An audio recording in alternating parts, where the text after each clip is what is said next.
میرا نام شمائلہ ہے اور میرا تعلق ایک امیر خاندان سے تھا۔ ہم 3 بہنیں تھیں، ہمارا کوئی بھائی نہیں تھا۔ ماما پاپا کے ساتھ ہمیں خوشحال زندگی گزار رہے تھے۔ گھر میں ہر وہ چیز تھی جس کی تمنا کوئی انسان کر سکتا ہے۔ میری دونوں بہنیں مجھ سے بڑی تھیں اور میں سب سے چھوٹی ہونے کی وجہ سے سب کی لاڈلی بھی تھی۔ لیکن میرے پاپا کو بیٹے کی بڑی خواہش تھی، کیونکہ انہیں اپنی نسل آگے بڑھانے کے لیے اور نام زندہ رکھنے کے لیے بیٹا چاہیے تھا۔ مگر ماما انہیں یہ خوشی نہیں دے سکتی تھی۔ پاپا نے بھی ماما پر توجہ دینا کم کر دیا تھا، بلکہ وہ بزنس میں زیادہ مصروف ہو گئے تھے۔ پاپا پر ماما کی اس کیفیت کا یا کسی بات کا کوئی اثر نہیں ہوا اور انہوں نے اپنے دفتر میں کام کرنے والی ایک جوان لڑکی سے شادی کر لی۔ پاپا اس سے شادی کر کے گھر لے آئے تھے، کیونکہ اس نے شادی کرنے سے پہلے پاپا سے یہ شرط رکھی تھی کہ وہ اسے اپنی بیوی بنا کر پہلی بیوی کے ساتھ ہی رکھیں گے، تاکہ اسے بھی ہر وہ سہولت مل سکے جو پہلی بیوی اور بچیوں کو ملتی ہے۔ پاپا نے صرف بیٹے کی خواہش میں اس سے شادی کی تھی۔ البتہ وہ بہت زیادہ ماڈرن لڑکی تھی اور پاپا سے شادی کے بعد اس نے اپنے آپ کو سجانے سنوارنے میں کوئی کسر نہیں چھوڑی۔ اب تو وہ بڑے بڑے پارلرز میں جاتی اور مہنگے ترین لباس پہنتی تھی۔ پہلے جس گھر میں ماما کا مکمل طور پر حکم چلتا تھا، اب وہاں پاپا کی دوسری بیوی کی حکومت تھی۔ اور پھر جب چھوٹی ماما کے ہاں خوشخبری آئی تو اس کے ناز نخرے اور زیادہ بڑھ گئے۔ اب تو وہ ہل کر پانی بھی نہیں پیتی تھی۔ میری دونوں بڑی بہنیں پاپا سے ڈرتی تھیں، کیونکہ انہیں معلوم تھا کہ اگر وہ پاپا کی بات نہیں مانیں گی تو وہ ماما کو تنگ کریں گے، اور اسی لیے وہ چھوٹی ماں کی ایک آواز پر بھاگ بھاگ جاتی تھی، جبکہ میں ایسا نہیں کرتی تھی۔ چھوٹی ماما اگر مجھے کبھی آواز دیتی تو میں جان بوجھ کر ان کا کام نہیں کرتی، اور پھر وہ میری شکایت پاپا سے لگاتی اور پاپا مجھے ڈانٹ دیتے۔ جب چھوٹی ماما کے ہاں بیٹے کی پیدائش ہوئی تو پاپا کی خوشی کی انتہا نہ رہی، لیکن اپنی اسی خوشی میں وہ ہماری ماں اور ہمارے گھر کو بھولتے جا رہے تھے۔ انہوں نے فنکشن میں ایک بار بھی ماما کو آنے کا نہیں کہا، اور جب پہلی بار ماما نے اس بچے کو اپنی آغوش میں اٹھانے کی کوشش کی تو چھوٹی ماں نے فٹافٹ ماما کو روک دیا اور اپنا بیٹا اٹھا کر سینے سے لگا لیا۔ پاپا نے ان کی طرف دیکھا تو وہ کہنے لگی کہ بھائی، کسی کا کیا بھروسہ کہ حسد میں آ کر میرے بچے کو کوئی نقصان ہی پہنچا دے، اسی لیے میں تو اپنا بچہ کسی کو نہیں دوں گی۔ پاپا بھی اس کی بات پر خاموش ہو گئے۔ ماما بہت روئیں اور اس دن کے بعد ماما نے کبھی بھی اس بچے کو اٹھانے کی کوشش نہیں کی۔ آہستہ آہستہ وقت گزرتا رہا۔ اب میری دونوں بڑی بہنیں زیادہ تر ماما کے ساتھ ہی رہتی تھی۔ وہ جان بوجھ کر چھوٹی ماما یا بھائی کے ارد گرد نہیں جاتی تھی، کیونکہ بے شک وہ کسی بات کا اظہار نہیں کر سکتی تھی، لیکن ان کو بھی اپنی ماں کی اس حالت کا دکھ تھا۔ جیسے جیسے میں بڑی ہونے لگی، میرے دل میں چھوٹی ماما کے لیے نفرت اور بھائی کے لیے بھی غصہ پیدا ہوتا گیا۔ جب بھی میرے پاپا میرے سامنے آتے، اسے اٹھاتے اور پیار کرتے، میرا دل چاہتا کہ میں اسے جان سے مار دوں۔ البتہ جیسے جیسے وقت گزرتا گیا اور میں بڑی ہوتی گئی، میرے دل میں نہ جانے کتنے طوفان بڑھتے چلے گئے۔ ماما پاپا نے میری دونوں بڑی بہنوں کی شادی کر دی، اور اس وقت میں 17 برس کی تھی، کالج میں پڑھتی تھی، لیکن میں نے اپنی چھوٹی ماں کی ضد میں آ کر کافی زیادہ فیشن کرنا شروع کر دیا تھا۔ پاپا سے ضد کر کے اپنا پرسنل اکاؤنٹ کھولا اور ATM سے وہ پیسے نکلوا لیتی تھی۔ ماما مجھے منع کرتی تھی، سمجھاتی تھی، اور میری بہنیں بھی، لیکن میں کسی کی بات نہیں سنتی تھی۔ میں تو پاپا سے اور چھوٹی ماما سے انتقام لینا چاہتی تھی، لیکن مجھے نہیں معلوم تھا کہ اس سب کا نتیجہ کیا ہوگا۔ میرا بھائی بھی اسکول میں پڑھتا تھا، لیکن وہ بالکل بھی اپنی ماں جیسا نہیں تھا، بلکہ وہ اپنی ماں سے زیادہ میری ماما سے جڑا ہوا تھا۔ اس کی ماں کو تو شاپنگ اور پارٹیوں سے ہی فرصت نہیں ملتی تھی، اسی لیے اس نے بیٹے کی ذمہ داری میری ماما پر چھوڑ دی، کیونکہ اتنے سالوں میں وہ یہ تو جان چکی تھی کہ میری ماما کسی کو نقصان نہیں پہنچا سکتی، خاص طور پر میرے بھائی کو، کیونکہ ماما بھی میرے بھائی سے بہت زیادہ پیار کرتی تھی۔ پاپا بھی زیادہ تر بزنس میں مصروف رہتے تھے، ایسے میں بھائی ماما کے قریب آتا گیا اور ماما بھی اس کی وجہ سے پہلے سے کافی نارمل ہوتی جا رہی تھی۔ اکثر اس کے ساتھ ہنسنے بولنے لگ جاتی تو مجھے بھی اچھا لگتا تھا، اسی لیے میں نے اپنے بھائی کو کسی قسم کا نقصان پہنچانے کا ارادہ بدل لیا۔ لیکن میرے دل میں چھوٹی ماں کے لیے نفرت کم نہیں ہو رہی تھی۔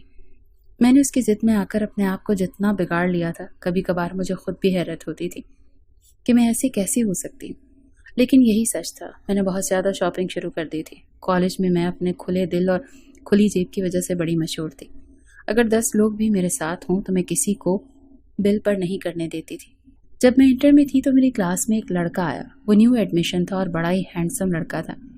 کلاس کی لڑکیاں اسے دیکھ کر آہ بھرنے لگی۔ میں نے اس کی طرف کوئی توجہ نہیں دی، لیکن ایک دن کسی کام کے سلسلے میں ہماری بات ہوئی तो बातों बातों में बात बहुत आगे निकल गई। उसके बाद अक्सर हम कॉलेज में एक साथ नजर आने लगे। उसका नाम इमरान था। वो पढ़ने में काफ़ी ज़हीन था, जबकि मैं तो सिर्फ बाप का पैसा उड़ाने कॉलेज जाया करती थी।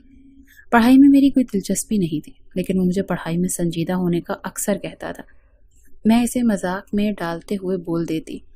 उससे मेरी अच्छी दोस्ती होती जा रही थी, लेकिन एक दिन उसने मुझे एक ऐसी बात कही जो मुझे बहुत अजीब लगी। उस दिन मैं जीन्स पहनकर कॉलेज के फंक्शन में गई तो उसने मुझसे कहा कि लड़कियां हमेशा ढीले ढाले कपड़ों में अच्छी लगती हैं, और अगर हिजाब करें तो क्या ही बात है। मैंने उसकी बात पर उसे पेंडू होने का ताना दिया और कहा कि आज के दौर में कौन सा ऐसा लड़का है जो लड़कियों से इस तरह की डिमांड करे। तो वो कहने लगा, मैं तो ऐसा ही हूँ, और जो मेरी लाइफ पार्टनर बनेगी मैं उसे यही उम्मीद रखूंगा कि वो हिजाब किया करे। तो मैंने उसका बहुत मजाक उड़ाया, लेकिन उस वक्त मुझे अंदाज़ा नहीं था कि कुछ अरसे बाद मैं खुद उसकी मोहब्बत में गिरफ्तार हो जाऊंगी। इमरान की आदत और इखलाक बहुत अच्छे थे। मैं उसकी फैमिली के बारे में तो नहीं जानती थी, लेकिन मुझे इतना अंदाज़ा ज़रूर था कि वो किसी अच्छे ख़ानदान से ताल्लुक़ रखता है। आहिस्ता आहिस्ता जब मैं उससे मोहब्बत करने लग गई तो मेरा दिल चाहता था कि मैं उसके बारे में जितना ज़्यादा हो सके जान सकूं, लेकिन मैं खुद उसका इकरार नहीं करना चाहती थी, बल्कि मैं तो ये चाहती थी कि वो मेरी मोहब्बत में पागल होकर मुझसे इकरार करे। और इसी ख्वाहिश में मेरा कॉलेज पूरा हो गया। इमरान भी यूनिवर्सिटी में चला गया, लेकिन फ़ोन पर हमारा मुकम्मल राब्ता था। अब मेरे शौक़ मुकम्मल तौर पर वही थे जो मैं चाहती थी। इसके अलावा मेरी ज़िंदगी में और कुछ भी नहीं रहा। लेकिन दिल ही दिल में मैं उसका इंतज़ार करती थी कि कभी इमरान आए और मुझे प्रपोज़ करे, तो मैं उसके साथ अपनी नई ज़िंदगी की शुरुआत करूं। और फिर वो दिन भी आ गया। हमें मिले हुए कुछ महीने हो चुके थे, लेकिन फ़ोन पर राब्ता था। उस रात उसने फ़ोन पर बात करते हुए मुझसे कहा कि कल मिलते हैं, क्योंकि मुझे तुमसे कुछ ज़रूरी बात करनी है। मैं बड़ी खुश हो गई और मैंने फ़ौरन उससे एक रेस्टोरेंट में खाने पर बुला लिया। अगले दिन जब मैं तैयार होने लगी तो मुझे उसकी बात याद आ गई, तो मैंने अपनी अलमारी से शलवार कमीज़ और दुपट्टा निकाल कर पहन लिया और हल्का सा मेकअप करके उससे मिलने चली गई। जब मैं वहाँ पहुँची तो वहाँ पहले से ही बैठा मेरा इंतज़ार कर रहा था और मुझे देखकर खड़ा हो गया। उसकी आंखों में बेयकीनी और अजीब सी कश्मकश थी। ऐसे लग रहा था जैसे वो मुझे देखकर बहुत खुश हुआ है, लेकिन वो किसी तरह से जाहिर नहीं करना चाहता था, मगर उसकी आंखें सब कुछ कह रही थी। फिर हम बैठ गए तो उसने मेरी तारीफ की और मैं तो जैसे हवाओं में उड़ने लगी। खाना ऑर्डर करके मैंने उससे पूछा कि किस सिलसिले में मिलना चाहते थे, तो सबसे पहले उसने मुझे अपनी जॉब के बारे में बताया। उसकी एक अच्छी जगह जॉब हो गई थी और उसने कहा कि आज का खाना भी उसकी तरफ से होगा। मैं ये सुनकर बड़ी खुश हुई। मैंने उसे मुबारकबाद दी और पूछा कि वो बात बताओ जिसकी वजह से ख़ास तौर पर मुझे यहाँ बुलाया है। वो मुस्कुराने लग गया और कहने लगा, तुम सिर्फ खूबसूरत ही नहीं हो, तेज़ भी बहुत हो। फिर उसने कहा, मुझे तुमसे एक बात कहनी है। जब से हम कॉलेज से निकलकर अलग अलग हुए हैं, मेरे दिल से तुम्हारा ख्याल ही नहीं हटता। अभी कुछ टाइम से मैं हकीकी ज़िंदगी बगैर नहीं रह सकता, शायद इसलिए कि मैं तुमसे मोहब्बत करने लगा। ये सुनकर मैं भी मुस्कुराने लगी, क्योंकि ये वो अल्फाज थे जो मैं काफ़ी अरसे से सुनना चाहती थी। लेकिन आज वो मेरे सामने बैठा इकरार मोहब्बत कर रहा था, तो मैंने थोड़ा अपनी कदर बढ़ाने का सोचकर उससे कहा कि अगर तुम मुझसे मोहब्बत करते हो तो मैं तुम्हारी मोहब्बत की कदर करती हूँ, लेकिन क्या ये मोहब्बत सिर्फ दिल लगी है या तुम वाकई मुझे अपना भी समझते हो? तो वो कहने लगा, मैं तुमसे शादी करना चाहता हूँ, इसीलिए तो तुम्हें आज यहाँ बुलाया है। ये सुनकर तो मेरा दिल किया कि मैं वहीं पर भंगड़े डालने लग जाऊँ, लेकिन मैं बड़ी मुश्किल से खुद पर कंट्रोल करके बैठ रही थी। फिर मैंने उससे उसके ख़ानदान के बारे में पूछा तो उसने बताया कि हम मिडिल क्लास घराने से हैं। घर में मेरी अम्मी है और एक छोटा भाई है। अब्बा का इंतकाल हो चुका है, लेकिन अब्बा की कुछ ज़मीनें हैं जिनसे हर महीने खर्च आता है, और अब मेरी भी अच्छी जॉब हो गई है। तो क्या तुम्हारे घर वाले मुझे कबूल कर लेंगे, क्योंकि तुम तो बहुत अमीर फैमिली से हो? उसकी बात सुनकर मैं हंसने लग गई। मैंने उससे कहा कि मैंने ज़िंदगी तुम्हारे साथ गुजारनी है, मेरे घर वालों ने नहीं, इसीलिए तुम्हें यह फ़िक्र होनी चाहिए कि मैं तुम्हें कबूल करूँगी या नहीं। वो मेरी बात सुनकर हैरत से मेरा मुंह तकने लगा, तो मैं खिलखिला कर हंस पड़ी। फिर मैंने उससे कहा कि इमरान, मुझे तो तुम दिलो जान से कबूल हो, और जब तुम चाहो मैं तुमसे शादी कर लूँगी। तो वो बेयकीनी से मेरी तरफ देख रहा था। फिर मैंने उससे कहा कि मेरे घर में पापा और 2 माएँ हैं, और किसी को भी तुम्हारे साथ मेरी शादी पर एतराज़ नहीं होगा, और अगर हुआ भी तो मुझे इस बात से कोई फ़र्क नहीं पड़ता। मैं हर हाल में तुमसे ही शादी करूँगी। मैंने ये कहा तो वो खुश हो गया और उसने मुझे एक अंगूठी गिफ्ट की, जो मैंने उसी वक्त पहनी। घर जाने के बाद मैंने मामा से इस बारे में बात की, तो मामा ने कहा कि मुझे तो कोई एतराज़ नहीं अगर वो तुम्हें पसंद है, लेकिन मैं नहीं जानती कि तुम्हारे बाबा का क्या फ़ैसला होगा।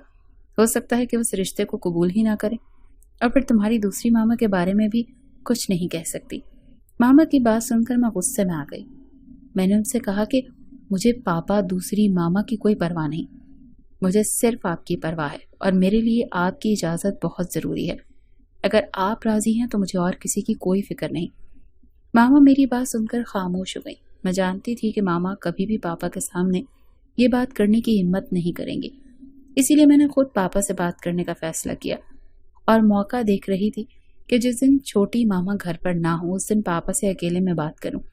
लेकिन काफ़ी दिन मुझे ऐसा कोई मौका ही नहीं मिला और फिर बड़ी मुश्किल से एक दिन पापा घर में मौजूद थे और छोटी मामा कहीं बाहर गई हुई थी, तो मैंने पापा से बात करने की हिम्मत की।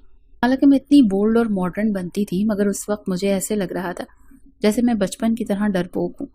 हिम्मत करके जब मैं पापा के कमरे में गई तो मुझे देखकर वो मोबाइल रखकर सीधे होकर बैठ गए। मेरा हाल अहवाल और एक्टिविटी पूछा और कहने लगे कि कोई काम था। मैंने कहा जी, मुझे आपसे कुछ ज़रूरी बात करनी है।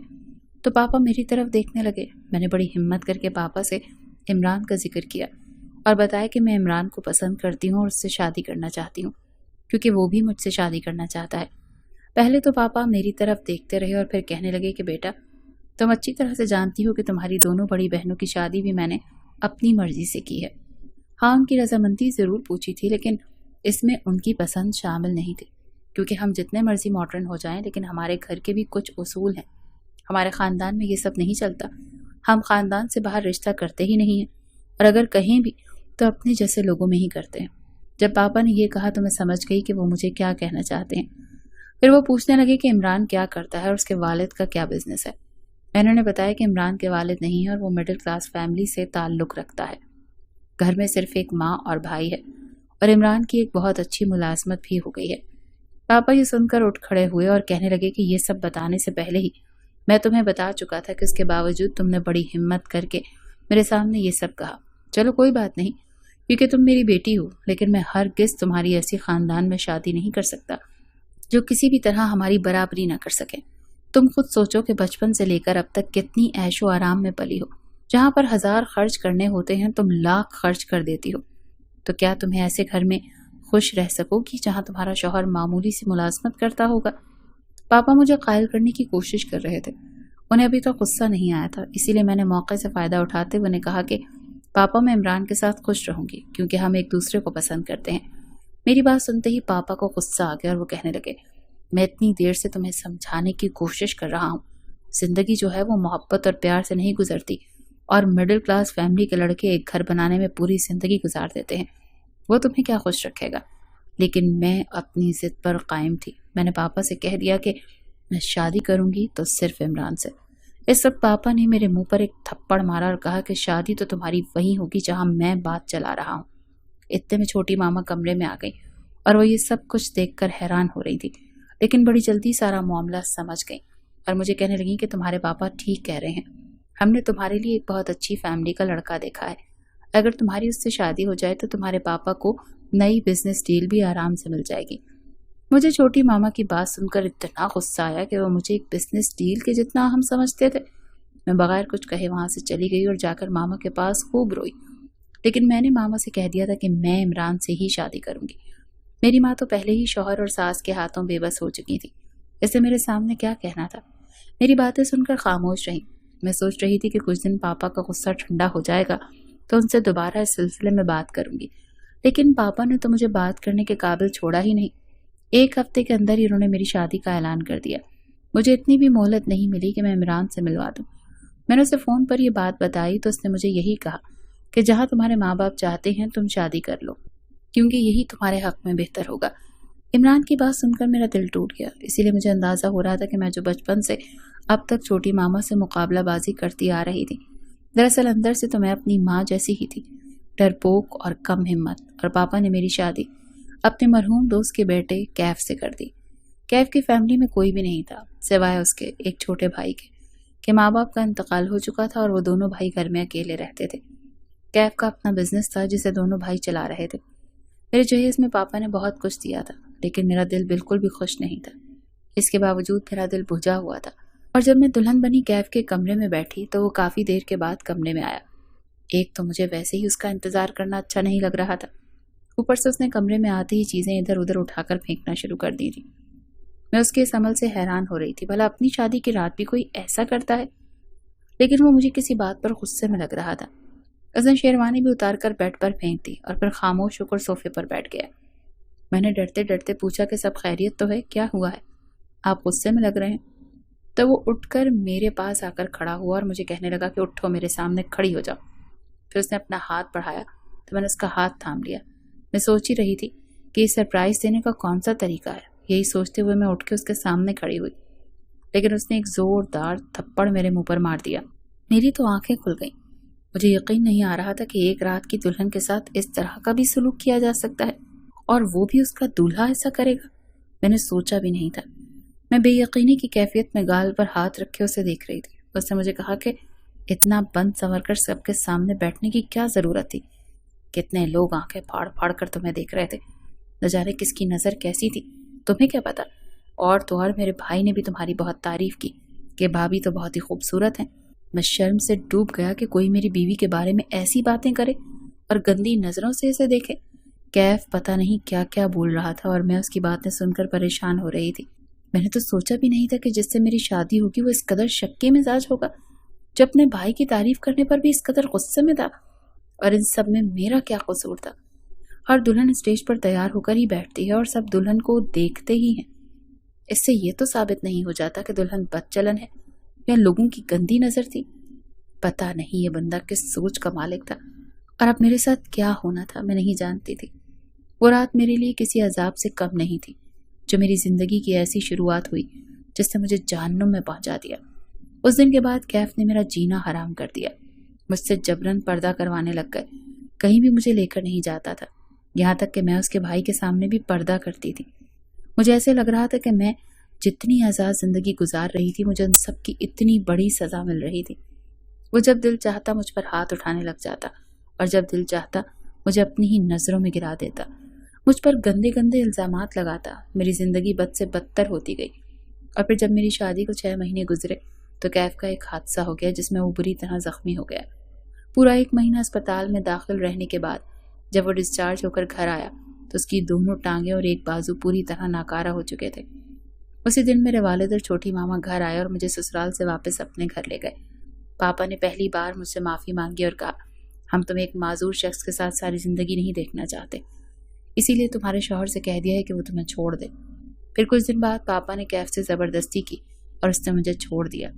پاپا اپنے فیصلے پر شرمندہ تھے، اسی لیے انہوں نے میری شادی عمران سے کر دی، جس نے ابھی تک میرے پیار میں شادی نہیں کی تھی، اور یوں میں اور عمران ہنسی خوشی رہنے لگے۔